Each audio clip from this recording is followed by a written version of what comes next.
Traditionnellement, les SUV Hyundai portent le nom d'une ville des États-Unis. Faut-il y voir la volonté de saluer le succès qu'il remporte outre-Atlantique? Dans le cas du Santa Fe, nous y voyons plutôt une habile métaphore de ses qualités. Pour le commun des mortels, la capitale du Nouveau-Mexique évoque en effet les grands espaces. Et de l'espace, le Santa Fe en propose à revendre. L'habitabilité est plus que généreuse, 5 adultes trouvant largement leur aise. Il est même possible de voyager avec 2 enfants supplémentaires grâce à la 3e rangée de sièges livrés de série. Dans ce cas, il faudra toutefois faire l'impasse sur les bagages, le volume qui leur est dévolu tombant à 130 litres, contre 571 à 782 litres en configuration 5 places.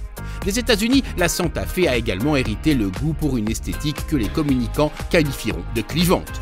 Quant à la présentation intérieure, elle est plutôt soignée, mais manque d'une touche de raffinement. L'ergonomie est toutefois plutôt soignée, notamment grâce aux commandes physiques, plutôt nombreuses, mais d'une taille qui facilite leur usage, présente sur la console centrale. Terminons notre tour du propriétaire en nous attardant sur l'impressionnante liste des équipements de série. Sellerie cuir, toit ouvrant panoramique, caméra 360 degrés, aide à la conduite en tout genre. Certes, à 55 150 €, prix de notre version d'essai, cela peut sembler être la moindre des choses.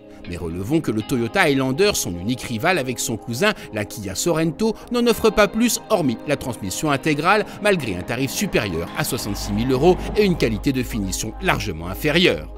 La mécanique hybride du Santa Fe, déjà vue notamment sous le capot du Tucson, associe à un 1,6 litre TGDI de 180 chevaux avec un moteur électrique de 60 chevaux. Puissance et couple maximaux combinés atteignent respectivement 230 chevaux et 350 Nm. Rien d'époustouflant a priori pour un modèle affichant plus de 1850 kg à vide, mais le choix des ingénieurs pour une boîte de vitesse automatique à convertisseur de couple, plus réactif que les variateurs utilisés par Toyota, permet d'offrir une certaine réactivité à l'auto. Avant de vouloir tenter l'expérience de la conduite dynamique, il faudra toutefois garder à l'esprit que la direction et l'amortissement affichent des réglages bien plus en phase avec les goûts nord-américains qu'avec les nôtres. Le bon côté de la chose, c'est que le confort est d'un niveau très élevé. Les aspérités de la route sont ainsi parfaitement digérées par les suspensions. Lors des longs trajets, on apprécie également l'absence quasi totale de bruit de roulement ou aérodynamique. Le Santa Fe surprend également par son goût modéré pour le sans-plomb.